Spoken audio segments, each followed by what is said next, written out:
உங்களுக்கு ஞாபகம் இருக்கோதையா முதல் உங்களுக்கு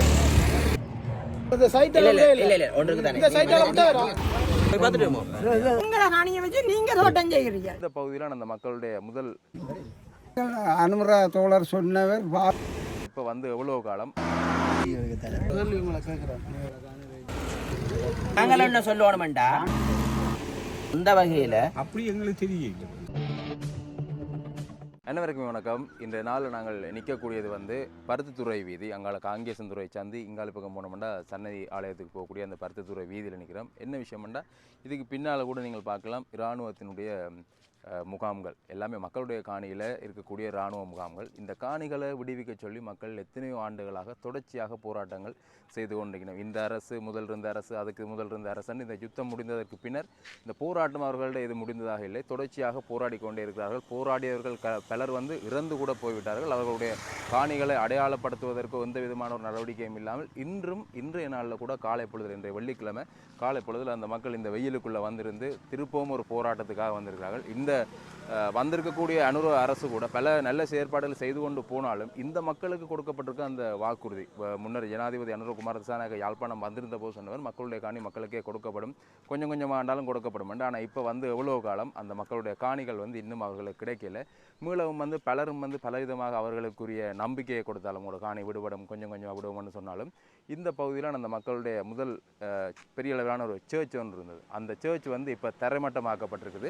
அது தரைமட்டமாக்கப்பட்டிருந்தாலும் அந்த மக்களோட கோரிக்கை அந்த இடத்துல நாங்கள் ஒரு வழிபாட்டு செய்கிறதுக்குரிய ஒரு அனுமதியை தாங்க கொண்டு அந்த ஒரு கோரிக்கையை வச்சிருந்தவ. கடந்த வருடம் அதுக்குரிய அனுமதி அந்த வெளியில் வந்து கேம்ப் இருக்கக்கூடிய அந்த இடத்துல கொடுத்தவ. இந்த வருடம் அதுக்குரிய அனுமதி கூட கொடுக்கப்படலை. மக்கள் இப்போ திருப்பவும் பார்த்திங்கன்னா தங்களுக்கு அந்த காணிகள் கிடைக்குமா இல்லையான்ற ஒரு பெரும் சந்தேகத்துக்குள்ளாகி திருப்பவும் வந்து போராட்டம் தங்களோட சின்ன குழந்தைகள், கை குழந்தைகள் எல்லாத்தையுமே கொண்டு வந்து வயது போனாக்கள் அவர்கள் இந்த வயது முதிர்ந்த நேரத்தில் ஓய்வெடுக்கக்கூடிய இந்த நேரத்தில் தங்களுடைய அந்த நிலத்தை தேடி இப்போவும் ஓடிக்கொண்டிருக்கிறார்கள். அப்படியாக இன்றைய நாளில் இந்த மக்களினுடைய நிலை எப்படி இருக்குது, என்ன இடம்பெற போகுதுன்றதை வந்து பார்க்கலாம். இந்த வெயிலுக்குள்ளேயும் இப்போ நிலவரம் உங்களுக்கு தெரியும் எப்படி இங்கால பக்கங்களில் வெயில் உண்டு. இந்த வெயிலுக்குள்ளேயும் அந்த மக்கள் வந்து ஏதோ ஒரு மரத்துக்கு கீழே அமர்ந்திருந்து தங்களோட காணிக்காக அதுக்குரிய பதில் எப்போ வரும் அப்போ விடுவினம் அந்த எதிர்பார்ப்பில் காத்திருக்கிறோம். அதோட புதிதாக இந்த மக்களுக்கு ஒரு பெருமடியான விஷயம் வந்திருக்குது. இது வந்து அரச காணிகள் என்ற மாதிரியான ஒரு செய்தியை வந்து அண்மைய நாட்களில் வந்து வெளிப்படுத்தி இருக்கிறோம். அப்போ அதால் பெரிதும் குழப்பமடைந்த மக்கள் இந்த போராட்டம் இல்லாத தங்களுக்கு ஒரு விடிவு கிடைக்காது என்பதற்காக திருப்பவும் வந்து இந்த போராட்டத்தை மேற்கொள்வதற்காக இங்கே களமிறங்கி இருக்கிறார்கள். சிறிய சிறிய பகுதிகளாக கொஞ்சம் காணிகள் இடைக்கில் விடுபட்டிருந்தாலும் கூட, வீதிகள் காணிகள் விடுபட்டிருந்தாலும் கூட இந்த பகுதி இங்கே இருந்து நாங்கள் பருத்தித்துறை போகும் வரையான இல்லை சன்னதிக்கு போகும் வரையான நிறைந்த பகுதி இராணுவ கட்டுப்பாட்டுக்குள்ளான் இருக்குது. இந்த வேலிகள் எல்லாமே அடைக்கப்பட்ட நிலையில் அன்ற ஒரு நாள் அதில் தான் பார்த்திங்கன்னா இந்த சேர்ச்சுக்குரிய பூஜைகள் வந்து செய்வதற்குரிய, அதாவது அந்த மாதா ஆலயம் இருந்த இடத்துல வந்து அந்த ஆலயம் முள்ளுக்கு இருந்தது, அந்த இடத்துல பூஜை செய்கிறதுக்கு அனுமதி கொடுத்துருந்தவ. இன்றைக்கு வந்து அதுவும் இல்லாமல் நிறைந்த மக்கள் இந்த இடத்துல வந்து நிற்கணும். காவல்துறையினர் கூட பாதுகாப்பில் இருக்கணும். இந்த இடத்துல கூட பெரிய அளவிலான ஒரு இராணுவத்தினுடைய கொமாண்டருடைய ஒரு பங்களா இதுக்குள்ளுக்கு இருக்குது, பெருசு. உங்களுக்கு தெரிய வேண்டிய நினைக்கிறேன். அதுக்குள்ளுக்கு ஒரு பெரிய அளவிலான பங்களா ஒன்று இருக்குது. சும்மா தான் இருக்குது இந்த இலங்கையில், நீங்கள் பார்க்கலாம். இங்கே பாருங்க, சும்மா தான் இருக்குது, ஒரு நடவடிக்கையும் இல்லை. பூங்கொண்டுகளை வச்சு செதுக்கி அவர்களை துப்புரவாகி கொண்டு அந்த இலங்களை வச்சு கொண்டிருக்கணும். என்ன காரணம் என்று தான் தெரியாது. அதில் நீங்கள் பார்க்கலாம். கொமாண்டர்ஸ் பங்களோ இருக்குது. மக்கள் இங்கால போராடி கொண்டிருக்கணும். காவல்துறையினர் பாதுகாப்பு கடமைகளுக்காக வந்திருக்கணும். அதோட சிஐடி எல்லாமே இருக்கணும்.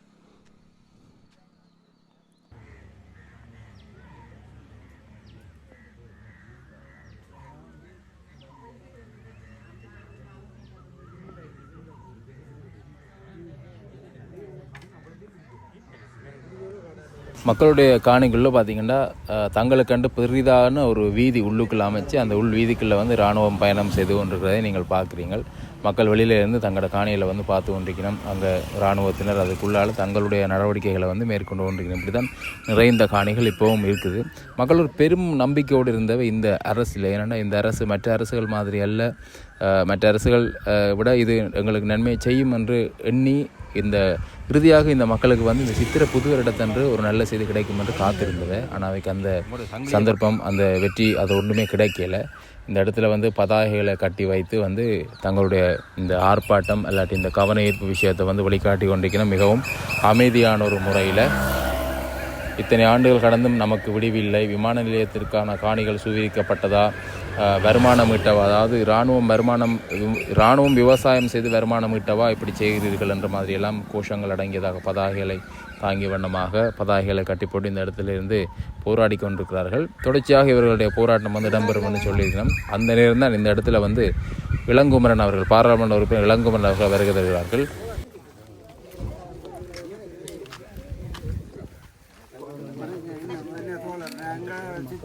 வருஷத்துக்கு சொன்னீங்க, நாங்கள் ஆவலோடு எதிர்பார்த்துட்டு இருந்தோம். இன்னும் ஒரு முடிவும் இல்லை. என்ன சொல்கிறது, இவர் எங்களுடைய தோழர் அமைச்சரும் வெளிநாட்டுக்கு போயிட்டார்.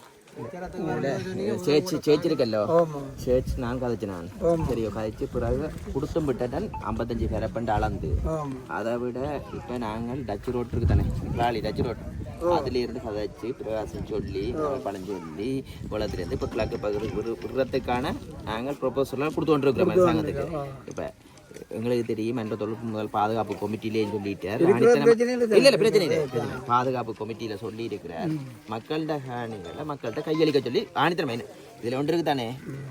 ஒரு அழுத்தமும் பிரிவிச்சு கொண்டு இருக்கிறோம் இப்படி இப்போ நடவடிக்கை. ஆனால் சில நடவடிக்கையில் நீங்கள் போட்டது இப்போ திடீரென்று சொல்லியிருக்கிறேன். ஜினாக சேலத்திலேருந்து இங்கே காணி இல்லை என்று உங்களுக்கு தகவல் வந்திருக்கேன்.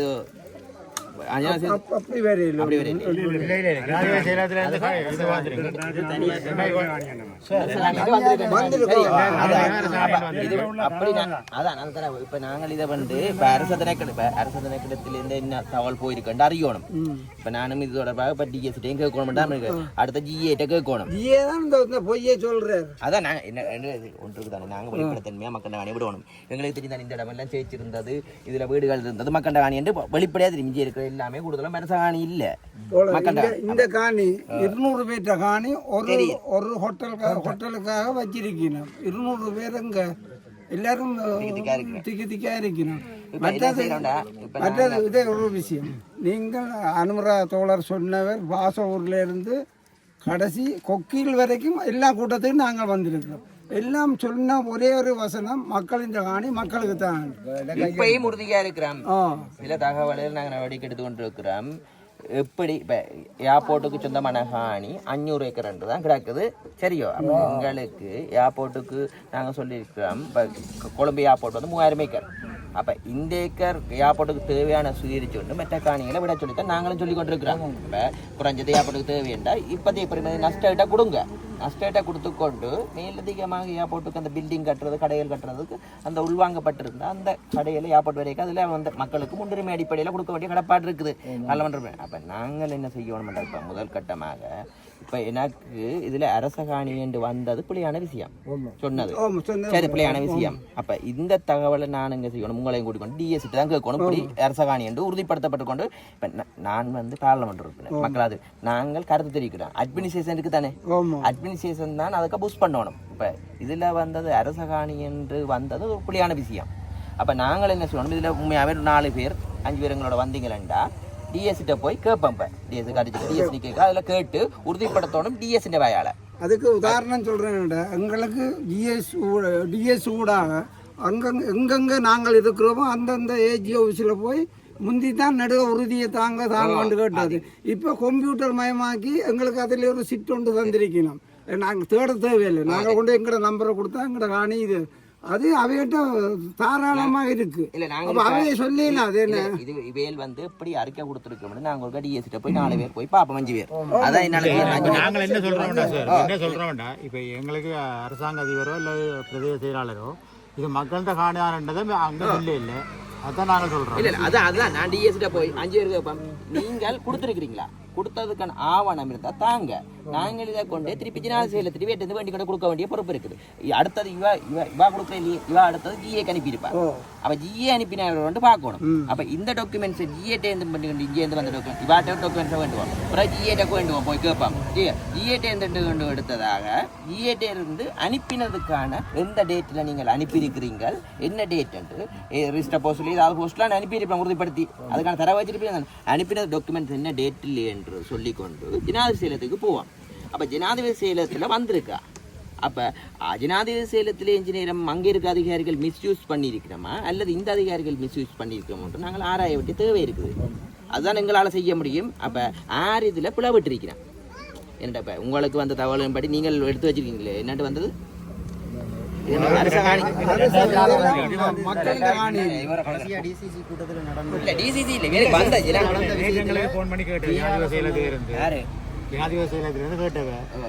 2400 ஏக்கர் அரச காணி தானே உண்டு. யாரு கேட்டது? அங்கிருந்து ஒரு அம்மா தான் கேட்டவ. நாங்கள் அனுப்பின கடிதம் ஒன்றுக்கு பதில் வேற இல்லைன்னு நாங்கள் எழுதினா கடிதம். அப்போ சொன்னாங்க எங்களுக்கு நேற்று போடலாம் காய்ச்சி நம்பர் இருக்கு. நம்பர் இருக்கு, அந்த நம்பரை கொடுங்க. என்னென்னா இப்போ எங்களுக்கு என்னென்னு கேட்டால் இப்போ 2400 ஏக்கரில் 300 ஏக்கர் தான் அரச காணி, மிச்சம் முழுக்க தனியாற்ற காணி. நாங்கள் அதை உறுதிப்படுத்தக்கூடிய சான்றெல்லாம் எங்கள்கிட்ட இருக்குது. இது வந்து என்னை பொறுத்த வரைக்கும் நான் சொல்லுவேன், எனக்கு இந்த இடம் தெரியும் தானே மக்களுடைய காணி.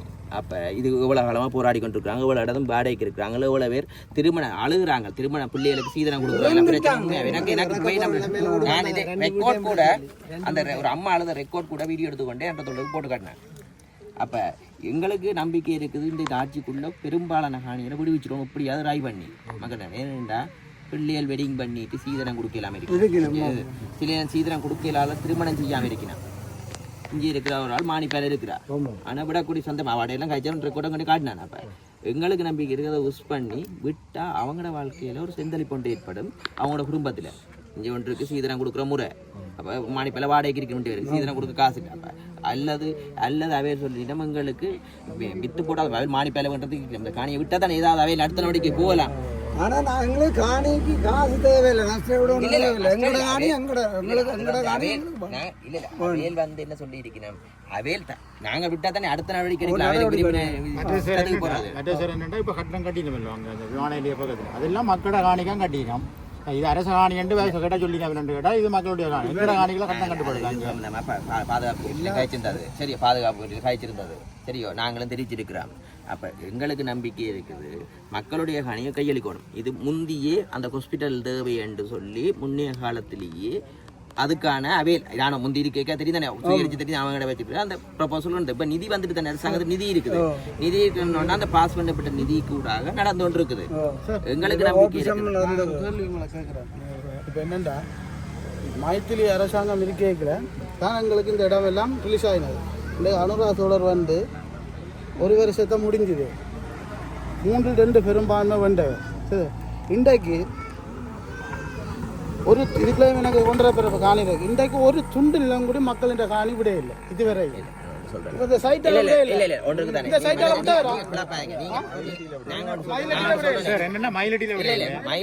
ஒன்று தானே விடுறதுக்கான ப்ரொபோசல் கனடாங்கள்ல ஒதுக்கி கொண்டிருக்கிற இராணுவம் நேற்று ஆந்திரத்தோடு சொன்னவர் இராணுவத்தின் எண்ணிக்கை குறைஞ்சிருக்குது சரியோ, இராணுவத்தின் எண்ணிக்கை குறைஞ்சிருக்குது. அப்ப முன்னைய காலத்துல உங்களுக்கு ஆஸ்பத்திரி தேவை ஒன்று இருந்தது சரியா, நான் சொல்றேன். அப்ப இப்ப வந்து இராணுவத்தின் எண்ணிக்கை அந்த பாப்புலேஷனுக்கு ஏற்ற மாதிரி திருப்பி ஒரு ரீசைக்கிள் செய்து போட்டு மக்கள்கிட்ட காணி எங்களுக்கு அல்லது இராணுவத்தின் காணி இருக்கு மாதிரி தான் தேவை என்ற அரச காணிக்கு இடமா இருக்கு. அதுக்கு இருக்கிற அரச காணிக்க இப்போ இராணுவம் ஒட்டுமொத்தமாக எல்லாமே இலங்கையை பாதுகாக்கிறதுக்கு மக்களை பாதுகாக்கிறதுக்கான இராணுவம் மக்கள்கிட்ட காணியை சுயரிக்கிறதுக்கு இல்லையா அந்த அந்த வகையில் அப்படி எங்களுக்கு தெரியல. இல்லை அப்படி உங்களுக்கு இப்போ தெரியல இல்லை ஒன்றுக்கு தானே மக்களை கஷ்டப்படுத்தி மக்களை பாதுகாக்கணும். இல்லை இந்த காணியை இந்த மக்கள்கிட்ட காணி இது இல்லை நாங்கள் கேட்குறோம். வேறு இப்போ எனக்கு இந்த தகவல் வந்திருக்குது ஜனாதிபதி சேலத்துக்கு என்ன இப்படி போயிருக்கு இந்த தகவல், அதைத்தான் என்னால் ஆராய முடியும். ஏனெண்டா நான் இந்த இடத்துக்கு ஏன் வந்தேன் நான் காரணம் வேண்டா இந்த தகவல் ஜனாதிபதி சேலத்திலேருந்து இப்படி ஒரு தகவல் வந்திருக்குது.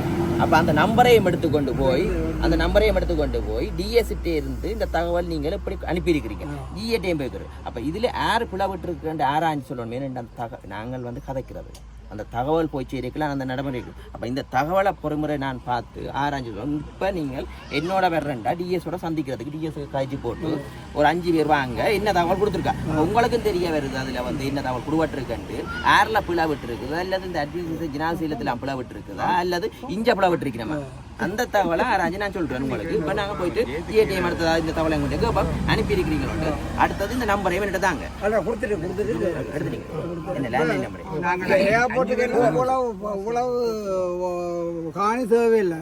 2400 ஏக்கர் ஏர்போர்ட்டுக்கு இப்போ இருக்கிறது. இப்போ பாவிக்கிறது 1300 ஏக்கர், மீதியாக இருக்கிறது 1100 ஏக்கர் தான் மீதியா இருக்கு அது அப்ப அந்த அளவு இந்த ஃபுல்லாயே இப்போ இவ்வளவு காணி மக்கள்கிட்ட காணி இருக்கு டிஎஸ் இப்போ இவ்வளவு பதிவு இருக்கு தானே போய் கேட்பான் உங்களுக்கு ஏர்போர்ட் காணி எவ்வளவு வேணுமென்றா தான் நீங்கள் இல்ல உத்தியில தானே நீங்கள் கண்டது நான் இதுல சொல்லலாதே நாங்கள் போய் இப்ப டிஎஸ் ஏர்போர்ட்டுக்கு இவ்வளவு தேவையான இவ்வளவுக்குள்ள ஒரு தகவல் இருக்கணும் சரி அப்ப டிஎஸ் போய் கேட்பான் இதுல நாங்க 5 பேர் வர்றீங்களா டிஎஸ் போவோம் பாருங்க 5 பேர் சரி இதுல ஒரு உண்மையான விஷயம் நீங்க சொல்ற கேட்க போற கேள்விக்கு வந்து அங்கிருந்து என்ன மாதிரி ஒரு பதில் வருமெண்டா அவையில் எல்லாரும் போட போறது ஒரே ஒரு விஷயம் தான் வர்த்தகமானி மட்டும்தான் வர்த்தகமானி மட்டும்தான் இவ்வளவு காணியை மக்கள்கிட்ட காணியையும் அரச காணி என்ற ஒரு நான் இதுல கேட்க போறது என்ன அவர்கிட்ட கேட்க போறேன் மக்களுடைய காணி என்று பதிஞ்சவள இருக்குது அதான் ரத்தமணியில புண்ணியாலத்தை சுயரிச்ச விடுவோம் அதுல போட நாங்களும் என்ன சொல்லணும்டா இல்ல அந்த கெசெட் மட்டும்தான் இது வந்து 2013ஆம் ஆண்டு சொல்றாங்க இல்ல 2013 இல்ல யுத்தத்துக்குள்ள இது உயர் பாதுகாப்பு நிலையம் சுயரிக்கப்பட்டது இதுதான் உண்டு நியாதி அப்ப நாங்கள் அதை விடுவோம் சுயரிச்சதை விடுவோம் இப்ப நாங்கள் மக்கள் காணி என்று இங்க பதிஞ்சிருப்பாங்கல்ல இவ்வளவு ஏக்கரண்டு அப்ப அதை வந்து ஒரு ஷெட்யூல்ல அரசாங்கத்துக்கு அனுப்பணும் அப்ப நாங்கள் அதை இவ்வளவுக்கு அனுப்பி இருக்கிறோம் அப்ப அதைத்தான் நாங்கள் ரிலீஸ் பண்ண வேண்டிய தேவை இருக்கிறது உயர் பாதுகாப்புல வந்து சுயரிச்சு தொடர்ந்து இருக்கணும் என்ன பாடே இல்லை எங்களுக்கு நம்பிக்கை இருக்கு பெரும்பாலான 5 வருஷத்துக்கு பெரும்பாலான காணியில விட்டுருவோம் இதுக்குள்ள மக்கள் குடியிருப்பு வந்து ஏர்போர்ட் வந்து இயல்பு நிலைக்கு வரணும் அதுதான் எங்களுடைய எதிர்பார்ப்பு மக்களுடைய எதிர்பார்ப்பு எங்கடையில மக்களுடைய எதிர்பார்ப்பு அதுக்காக தான் எங்களுக்கு வாக்களிச்சிருக்கிறாங்க அப்ப இதை வந்து நாங்கள் 5 வருஷத்துக்கு செய்தே தீர்வோம் வந்து உறுதியா இருக்கிறோம் அல்லது மக்கள்கிட்ட இந்த ஆதரவு கிடைக்காது மக்கள் வந்து என்ன இந்த நாள் மடையர் இல்லையே சரி அப்ப நல்ல அறிவுள்ள சொல்லுவாங்க அப்ப நாங்களும் ஒன்று சொல்றோம் அதுக்காக தான் மக்கள் வாக்களிச்சிருக்காங்க அப்ப அதுக்கு நாங்கள் இப்ப 5 பேர் வேற ரெடி கேட்டா டிஎஸ் கேளுங்க சார் இப்ப நாங்க உங்களை கேக்குறோம் என்ன காணிக்கமாத ஆலயம் இந்த இதுல இருக்கு 55 பேர் அப்ப நான் அது இப்படி நான் ட்ரை பண்ணி இந்த நாங்கள் இதை கேட்டு இத்தனை கடிதங்கள் ஆனா பதில் ஒன்றுமே இல்லை எங்களுக்கு நான் ஒன்று சொல்லணே போமாண்டவங்களுக்கு இப்படி இல்லாண்டு இப்ப விடுறதுக்கு 55 பிறப்பும் இந்த சுமக்கால இருக்கல்லோ அதையுமே ரிலீஸ் பண்ணி அதை விடுறதுக்கு முதல் கட்டமா நான் எடுத்து தரலாம் உங்களுக்கு எனக்கு முதல் வந்து இதுல காணிக்கமாக போயிருக்கேன் எனக்கு தெரியும் சத்தியமா தெரியாது அடிச்சு எப்ப தெரிய வர மாட்டேன் உள்ளுக்க கூட்டிக்கொண்டே காட்டி நீங்கள் இருக்க போயிருக்கா பார்த்து விடுறதுக்கு இல்லாம அப்ப இப்ப இராணுவ தளபதி மாறி இருக்கிறார் சரியோ அப்ப இதை ஒரு புரசுரை வச்சுக்கொண்டு என்னால துரிதமாக இந்த காணிக்க மாதா கோயிலையும் சுமக்காலையும் முதல் கட்டமாக துரிதமாக விடுறதுக்கான நடவடிக்கை பத்திரிகையிலையும் வாயாலையும் சொல்லக்கூடாது சொன்னா செய்யவும் காணிக்க மாதா கோயில் இருக்குல்ல காணிக்க மாதா கோயில் கட்டுறதுக்கு சுமக்காலையும் துரிதமாக மற்றது அடுத்த கட்டமாக நாங்கள் இப்ப டிஎஸ்ட போய் இந்த தரவெடுப்போம் தரவைக்கு உங்களுக்கு நிறைய கேட்பேன் ஒளிவு மறைவில்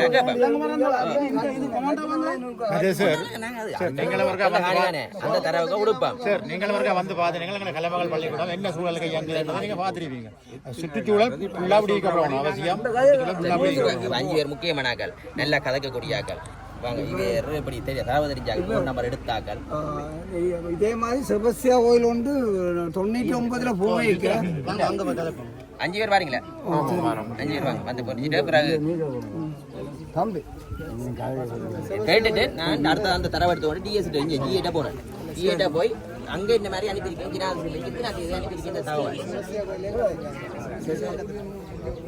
அது 55 பிறப்பு அது அதுக்குலாம் 55 பிறப்பு என்று சொல்லி இருக்கேன் அதாங்க போய் பார்த்துட்டு ஒரு கஷ்டம் உள்ளுக்கு டச் ரோட் அந்த ஐயர் ரோட் அடி இருக்குது டச் ரோட் வந்து பிரகாஷ் காட்சி ஒன்று இருக்குது சொல்லி டச் ரோட்டுக்குள்ள தான் தேவைன்னு சொல்லி ஆனால் பிரகாசங்களோட இப்போ கதைக்குது இல்லையே இப்போ உங்களை என்பிபி உங்களுக்கு ஞாபகம் இருக்கோ தெரியா முதல் உங்களுக்கு ஆரோக்கிய மாதா வேற சொல்லி சொன்னதும் பிரகாஷ் தான் சரி ஆரோக்கிய மாதா கோயிலில் என்பிபியை முதல் கூட்டிக் கொண்டு போனது நாங்கள் சரியோ சேர்ந்து விமல் ரத்னாக்காவும் நீங்கள் வந்துடுங்க சரியோ அப்போ அந்த வாக்குறுதியில் நாங்கள் என்னென்ன நாங்கள் மக்கள் எங்களை தான் கேட்கிறோம் நாங்கள் உங்களை நம்பி நாங்கள் ஓட் போட்டோம் உங்களோட இது தெரியுது ரைட் போம் ஓகே ரைட்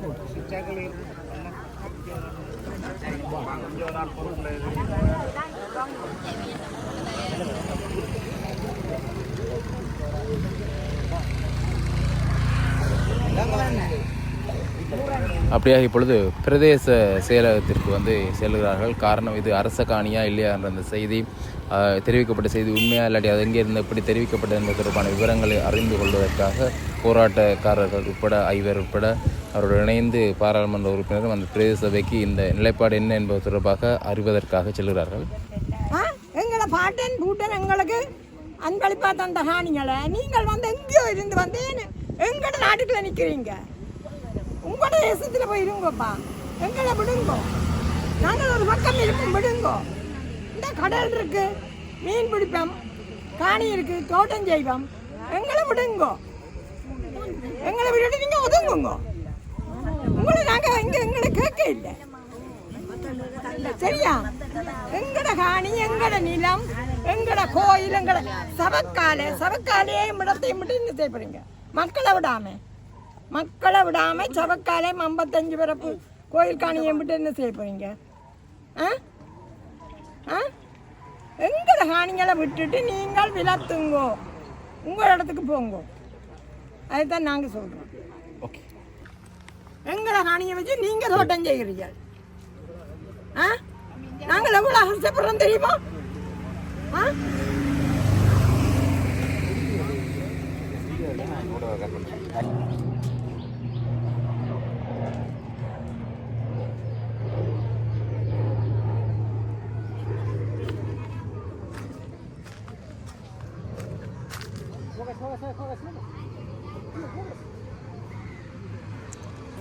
பலாலி சர்வதேச விமான நிலையம் அருகில் இருக்குன்றதால அந்த விமானங்கள் கூட இதால் பயணம் செய்து கொண்டிருக்கக்கூடியதை நீங்கள் பார்த்துருப்பீங்கள். அதோட இப்போ போன ஆக்களும் வந்து கொண்டிருக்கணும். அங்கே நீங்கள் பார்க்கலாம் முழுக்க இராணுவத்தினுடைய வாகனம் சென்று கொண்டிருப்பதையும். அதே சமயம் இந்த பகுதியினுடைய தவிசாளர் சுகிர்தன் அவர்களும் இந்த இடத்துல இந்த மக்களுடைய போராட்டத்தில் கலந்து கொள்வதற்காக வரக்கூடிய அந்த காட்சியை பார்க்குறீங்கள். ஏன்னா இந்த மக்களுக்கு அரசு நம்பிக்கையை கொடுத்திருந்தது, அவர்கள் நம்பியிருந்தார்கள். ஆனால் இப்பொழுது அந்த நம்பிக்கை இழந்து தான் வெயில் என்றும் பார்க்காமல் இந்த வீதியில் இறங்கி இருக்கிறார்கள். தங்களுக்கு ஏதோ ஒரு முடிவு வேண்டும் என்றதுக்காக வேண்டி. இப்போ போனவர்கள் வந்ததுக்கு பிறகு தான் தெரியும் என்ன மாதிரி என்ன அங்கே நடந்தது என்பது தொடர்பாக நாங்கள் அதையும் அவர்களிடம் கேட்கலாம். பரப்பு தெரியாதானே. வணக்கம் ஐயா. வணக்கம். பாராளுமன்ற உறுப்பினர் இளங்குமரன் அவர்களோட பிரதேச செயலகத்துக்கு போனீங்கள்.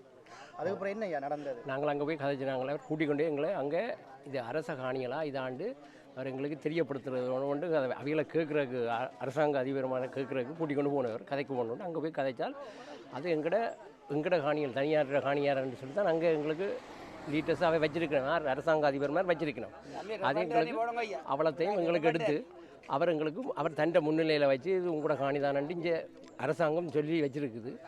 அதை எங்களுக்கு அங்கே ஜனாதிபதி செயலகத்திலேருந்து கடிதம் வந்தேன்ட்டுலாம் இவை சொன்னவே அதொன்றும் வர இல்லை, இன்னும் எங்களுக்கு தர இல்லை. தண்டா அதை பற்றி தான் போய் அங்கே இருக்கா ஜனாதிபதியோட கதைக்கிறேன் அவ்வளோவும் எங்களுக்கு லங்கு போடணும் ஐயா சொன்னேன்.